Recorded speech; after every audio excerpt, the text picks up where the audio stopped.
Oh, there's my phone. Excuse me for a sec. Hello.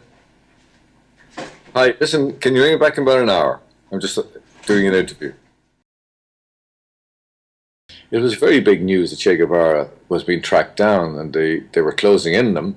So when he was eventually murdered, I was very angry and upset, but I had no idea until a while later that it was so brutal that they shot him in the neck to preserve his identity so his face would be visible to all, and left him to drown in his own blood. So I was extremely angry and outraged, and I got my artwork, I turned it into a poster and I sent it to everywhere I could think of, mostly in England through the Artists and Writers Yearbook, which had a list of all these places. And Private Eye got interested in it and wrote to me. I wanted to do a poster, and then I got another letter from an art critic. I'm told he's an art critic, called Peter Meyer, who I believe worked or wrote for a magazine I used to read called Studio International. And he requested me to participate in what he called the Viva Che exhibition. And he sent me a photocopied letter to that effect. And I was very excited about this. This was a chance. I'd already been over to London selling that first Che poster, and also my first psychedelic poster called Love. Very influenced by an English artist, a great friend of mine, called Michael English, of Irish extraction, who used to do these quasi-surrealistic pieces and then super-realistic pieces. But anyway, that's what I was doing, competing with my heroes like Hapsash in the Coloured Coat, Michael English and all these guys. And Carnaby Street took the posters, it attracted more attention. But for the Viva Che exhibition, I decided, I'd been over to London, I'd seen the poster shops, I'd seen the poster scene. It was electric. I needed to be a lot better than that. So I decided for this exhibition I would do a definitive work. I was very lucky. I got a really fine photograph via, this is where it gets slightly complicated, I'll try to keep it simple, via a group of anarchists from Amsterdam known as the Provos. Provos are an emotive word in Ireland, it means a provisional IRA. These were crazy anarchists, long before the provisional IRA came into being. And they were devoted to the works of an obscure philosopher called Herbert Marcuse, who I remember well. And the photograph had been given to them by Jean-Paul Sartre, no less. You know, it sounds like Monty Python from here on. And I always think of John Cleese dressed up as Mr. and Mrs. Sartre, you know? But there we go. Anyway, Jean-Paul Sartre gave them the photograph. They passed it on to me on loan. And I did my black and red original from that. I finally had a superb photograph. It was the original Corda photograph, except I didn't know that when I was touching it and, you know, working off it. I redrew the image from that photograph, and as has been well noticed, I changed aspects of it that I believe heightened its appeal. I'm an Irish Catholic, so you're used to looking at what I call religious icons, religious iconography, or to put it another way, holy pictures in your missal, you know. And they're usually crap, but they always had the upward gaze. And that upward gaze that, for instance, in El Greco St. Francis, you know, is always that ethereal gaze. If you see the crucified Christ, he has that upward gaze. And I gave that to Che. I changed the eye line.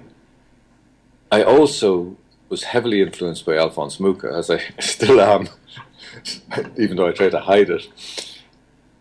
Mucha drew women with all these sort of flowing dresses, flowing hair, and all these curlicues. And I decided to add that to Che, and I did. And if you look at it closely, it's the elements of Mucha in his hair. And this combined with I was now, I won't say a trained graphic designer, but I was working in advertising. I was being paid more than the President of Ireland, so it tells you I was pretty good at it. And I decided to apply this knowledge to the Che image, and I went for primaries. Primary colours to me were powerful. The fact that Che was a red made it very simple.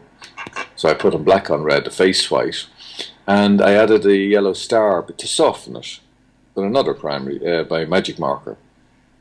And that became the image. And even I have the original artwork. It turned up after about 30 years absence in my attic. I thought I'd given the original and kept a copy. I gave him a copy and kept the original. But the actual tracing over the original specifies the colours, but also specifies that the third colour, yellow, could be added in by hand. It was not to be printed. Simply because it was so expensive to print third colour. So that's how the black and red version came into being for an exhibition in London in May 1968 called Viva Che. It was to be in the Arts Laboratory, and I think it ended up in the Listen Gallery or vice versa, you know. I went back to London a couple of months later. It was everywhere. It was on sale in poster shops, and my name had been removed. Now, if my name had been on it, I probably could have lived quite happily ever after about it. And the idea was that I gave them the artwork, they would run off posters to promote the exhibition. They could add whatever lettering they liked on the red space on top. But in actual fact, they just ran it off, and I had no idea who ran it off. You know, you never know when you see your own images. I went to San Diego many years ago and saw some of my beautiful Celtic images. One of them was ripped off from one transparency. I had only ever supplied to one company in Britain. I changed the image after that and did new transparency. So you see these images and you wonder, how the hell did I get hold of that one? In the case of Che, I wasn't worried about that at all. I was just really angry that my name had been removed. I was very disappointed. You have to remember, I was only, very young, in my early 20s. Here is my masterpiece, and my name has gone off it, you know. That annoyed the crap out of me. So, I suppose, by way of retaliation, I produced dozens of them, you know. I did numerous versions of that image. I mean, some blocky, some more flowing. Most of them are just done simply because I put them up in a window and traced off them. I could trace on a light box as well. And I would give them to any revolutionary organization that wanted to proliferate them. Because I was angry more at the manner of Che's murder than I was about my name being removed. But I thought, fuck it.